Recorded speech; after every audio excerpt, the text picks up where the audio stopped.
ಜಿ5 ಇರುವಾಗ ನೀವು ನಿಮ್ಮ ನೆಚ್ಚಿನ ಶೋಗಳನ್ನ ಎಂದಿಗೂ ಮಿಸ್ ಮಾಡಿಕೊಳ್ಳುವುದಿಲ್ಲ. ಅದು ಸಂಪೂರ್ಣ ಉಚಿತವಾಗಿ. ನಮಸ್ಕಾರ. ಓ, ದೇವಿಪುರದ ಪುಟ್ಟಕ್ಕ ಅವರು. ಏನು ಸೈನ್ಯ ಕರ್ಕೊಂಡು ಒಟ್ಟಿಗೆ ಬಂದ್ಬಿಟ್ಟಿದ್ದೀರಾ? ಏನ್ ವಿಷಯ?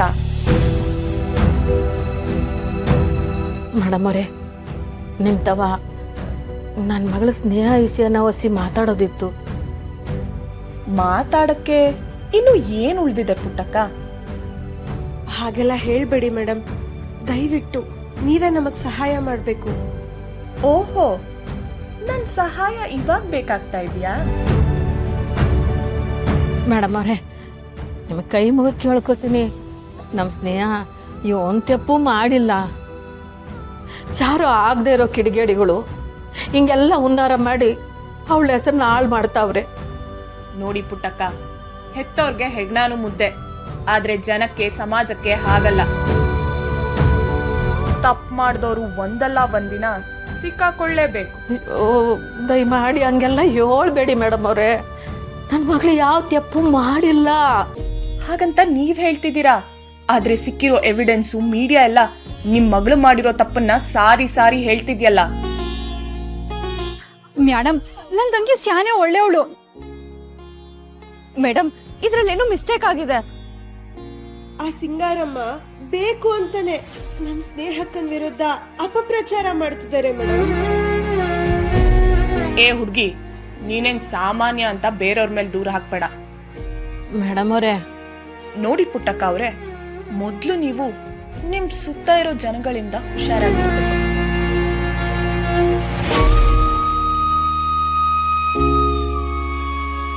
ಮೊದಲನೇದಾಗಿ ನಿಮ್ಮ ಅಳಿಯ ಕಂಟಿ, ಅವನ್ ದುರಹಂಕಾರನೇ ನಿಮಗ್ ಮುಳುವಾಗುತ್ತೆ. ಎರಡನೇದು ಈ ಹುಡುಗಿ. ಅವತ್ತು ಈ ಹುಡುಗಿ ನಿಜ ಬಾಯ್ಬಿಟ್ಟಿದ್ರೆ ಇವತ್ತು ಈ ಪರಿಸ್ಥಿತಿನೇ ಬರ್ತಾ ಇರ್ಲಿಲ್ಲ.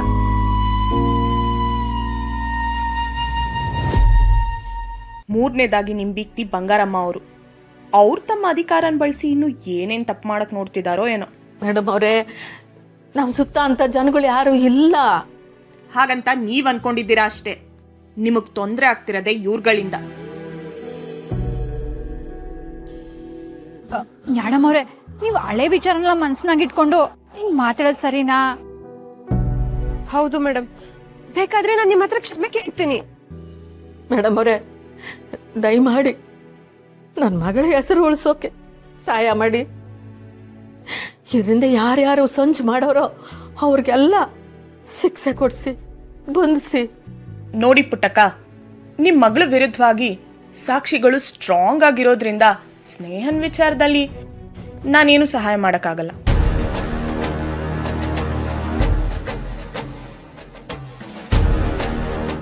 ದಯಮಾಡಿ ಹಂಗ ಅನ್ಬೇಡಿ ಮೇಡಮ್ ಅವರೇ. ಈಗ ನಿಮ್ಮನ್ ಬಿಟ್ರೆ ನಮ್ಗೆ ಯಾರೂ ದಿಕ್ಕಿಲ್ಲ. ನೋಡಿ ಪುಟ್ಟಕ್ಕ, ನಾನು ಈ ಅಧಿಕಾರದಲ್ಲಿರೋದು ಭ್ರಷ್ಟ ಅಧಿಕಾರಿಗಳಿಗೆ ಸಪೋರ್ಟ್ ಮಾಡಕ್ಕಲ್ಲ. ಬೇಕಾದ್ರೆ ಆ ಸಿಂಗಾರಮ್ಮ ಮತ್ತೆ ಆ ಕಲಿನ ಹಿಡಿದು ಅರೆಸ್ಟ್ ಮಾಡ್ಬೋದಷ್ಟೇ. ಅದ್ಬಿಟ್ಟು ನನ್ನಿಂದ ಬೇರೆ ಯಾವ ಸಹಾಯನೂ ಮಾಡಕ್ಕಾಗಲ್ಲ. ನೀವೇ ಹಿಂಗಂದ್ಬಿಟ್ರೆ ನಾವ್ಯೋನ್ ಮಾಡಕ್ಕಾಯ್ತದೆ? ಇದಕ್ಕೆಲ್ಲ ನೀವು ಮೇಲಧಿಕಾರಿಗಳನ್ನ ಭೇಟಿ ಮಾಡೋದೇ ಒಳ್ಳೆಯದು. ನೀವು ಬೇಕಾದ್ರೆ DC ಹತ್ರ ಹೋಗಿ ಮಾತಾಡಿ, ಅವರಿಂದ ಏನಾದ್ರೂ ಸಹಾಯ ಸಿಕ್ಕರೂ ಸಿಗ್ಬಹುದು. ಮೇಡಮ್ ಅವರೇ, ದಯವಿಟ್ಟು ನನ್ನಿಂದ ಇನ್ಯಾವ ಸಹಾಯನೂ ನಿರೀಕ್ಷೆ ಮಾಡಬೇಡಿ ಪುಟ್ಟಕ್ಕ ಅವ್ರೆ. ನಾನು ರೌಂಡ್ಸ್ಗೆ ಹೋಗೋ ಟೈಮ್ ಆಯ್ತು, ನಾನು ಬರ್ತೀನಿ.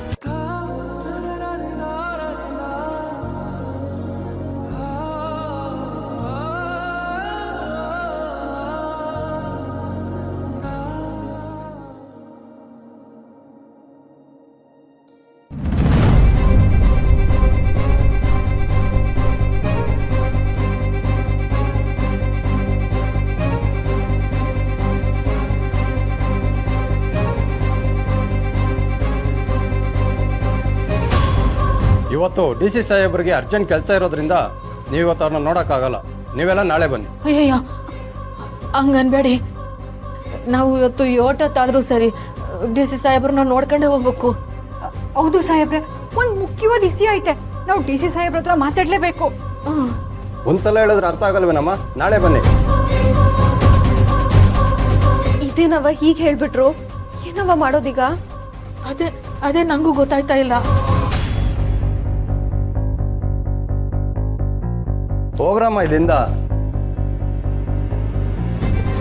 ನಮಸ್ಕಾರ, ನಾನು ಪುಟ್ಟಕ್ಕ ಅಂತ. ನನ್ನ ಮಗಳು ಸ್ನೇಹ ಡಿ ಸಿ ಆಗಿದ್ಲಲ್ಲ, ಅವಳು ಇವಾಗ ನಿಮ್ಮ ತಗೋಸಿ ಮಾತಾಡಬೇಕಾಗಿತ್ತು. ರೀ ಶಂಕರ್, ನನಗೆ ಟೈಮ್ ಇಲ್ಲ. ನಾನಿವತ್ತು ಯಾರನ್ನು ಮೀಟ್ ಮಾಡಲ್ಲ ಅಂತ ನಾನು ನಿಮ್ಗೆ ಹೇಳಿದ್ದೆ ಅಲ್ವಾ? ಯಾಕೆ ಇವ್ರನ್ನೆಲ್ಲ ಈಗ ಆಫೀಸ್ ಮುಂದೆ ನಿಲ್ಸ್ಕೊಂಡಿದ್ದೀರಾ? ಹೇಳಿಲ್ವಾ ನೀವು ಅವ್ರಿಗೆ? ಸಾಹೇಬ್ರೆ, ನನ್ನ ಮಗಳು ನ್ಯಾಯ ನೀತಿ ಧರ್ಮಕ್ಕಾಗಿ ಬದುಕಿದವಳು ಸಾಹೇಬ್ರೆ. ದಿಟ್ಟವಾಗ್ಲೂ ನನ್ನ ಮಗಳು ಒಳ್ಳೆ ಅಧಿಕಾರಿ. ನೋಡಿ ಅಮ್ಮ, ನಿಮ್ಮ ಮಗಳು ಎಂಥ ಅಧಿಕಾರಿ ಅಂತ ಈಗ ತಾನೇ ಎಲ್ಲ ಕಡೆ ಗೊತ್ತಾಗ್ತಾ ಇದೆ. ಸುಮ್ಮನೆ ಮಾತಾಡಿ ನಾನು ಟೈಮ್ ವೇಸ್ಟ್ ಮಾಡಬೇಡಿ. ಅಯ್ಯೋ ಬೇಡಿ, ಹಂಗೆ ಮಾತ್ರ ಅನ್ನಕ್ಕೋಬೇಡಿ. ಬೇಕಾದ್ರೆ ಇಲ್ಲಿರೋರ್ನೆಲ್ಲ ಕೇಳಿ. ಹೇಳ್ರಪ್ಪ, ನೀವೆಲ್ಲರೂ ಹೇಳ್ರಪ್ಪ, ನನ್ನ ಮಗಳು ಶಾನ ಒಳ್ಳೆ ಅಧಿಕಾರಿ, ಭ್ರಷ್ಟಲಲ್ಲ ಅಂತ ಹೇಳ್ರಪ್ಪ, ಲಂಚ ತಗೊಂಡಿಲ್ಲ ಅಂತ ಹೇಳ್ರಪ್ಪ. ಹೇಳ್ರಿ. ನೋಡಿ ಅಮ್ಮ, ಸುಮ್ಮನೆ ಮಾತಾಡಿ ನಾನು ಟೈಮ್ ವೇಸ್ಟ್ ಮಾಡಬೇಡಿ. ಅಯ್ಯೋ ಸಾಹೇಬ್ರೆ,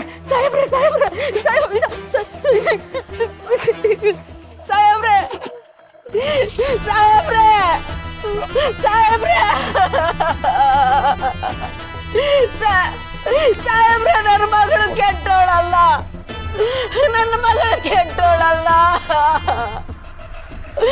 ನನ್ನ ಮಗಳು ಒಳ್ಳೆ ಅಧಿಕಾರಿ. ಅವಳು ಲಂಚ ತಗೊಂಡಿಲ್ಲ.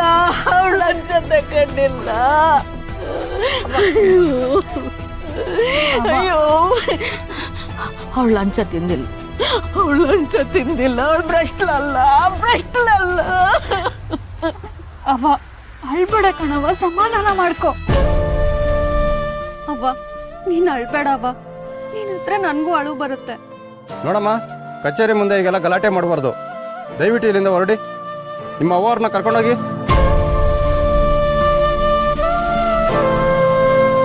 ಅವ್ವ ನೀನ್ ಹಿಂಗ ಅಳ್ತಾ ಕೂತ್ರೆ ಏನೂ ಪ್ರಯೋಜನ ಇಲ್ಲ. ಮುಂದಕ್ಕೆ ಏನ್ ಮಾಡೋದು ಅಂತ ಯೋಚನೆ ಮಾಡಮ್ಮ. ಸ್ನೇಹ ಎದಳು ಸರಿ. ಅವ್ವ ಎದೊಳವ, ಅವ್ವ ಎದಳು.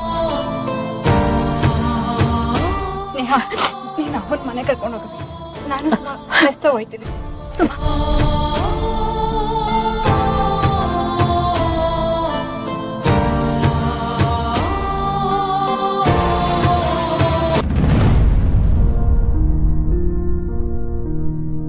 ನಾನು ಯಾರ ಕಾಲಿಗೆ ಬಿದ್ದು ನನ್ನ ಮಗಳ ಹೆಸರಿಗೆ ಅಂಟಿರೋ ಮಸಿನ ಅವಳು ಸಾಕ್ಬೇಕು ನನಗೆ ಗೊತ್ತಾಯ್ತಾ ಇಲ್ಲ. ಸಮಾಧಾನ ಮಾಡ್ಕೊಳ್ಳಿ ಅವ್ವ, ನನ್ನಂತವ್ರು ಯಾರ ಕಾಲನೂ ಹಿಡಿಬಾರ್ದು. ನನ್ನ ಮಗಳ ಹೆಸರು ಉಳ್ಸಕ್ಕೆ ನಾನು ಯಾರ್ದಾರ ಕಾಲಿಗೆ ಬಿದ್ರೆ ನನ್ನ ಮರವಾದ ಏನು ಮುಖ ಹಾಕಿಲ್ಲ ಬಿಡು. ಅವ್ವ, ಸತ್ಯ ಅನ್ನೋದು ಮಣ್ಣು ಮೆತ್ತಿರೋ ವಜ್ರ ಇದ್ದಂಗೆ. ಬಿಸಿಲು ಬಂದ್ಮೇಲೆ ಮಣ್ಣೆಲ್ಲ ಉದ್ರೋಗಿ ವಜ್ರ ಹೊಳಿಲೇಬೇಕು. ಒಂಚೂರು ತಡ ಆಗ್ಬೋದು, ಆದ್ರೆ ನಮಗ್ ನ್ಯಾಯ ಸಿಕ್ಕೇ ಸಿಗುತ್ತವ್ವ. ತಡವಾಗಿ ಸತ್ಯ ಗೆದ್ರೆ ZEE5 ಆಪ್ ಡೌನ್ಲೋಡ್ ಮಾಡಿ ಎಲ್ಲಾ ಸಂಚಿಕೆಗಳನ್ನು ಸಂಪೂರ್ಣ ಉಚಿತವಾಗಿ ನೋಡಿ.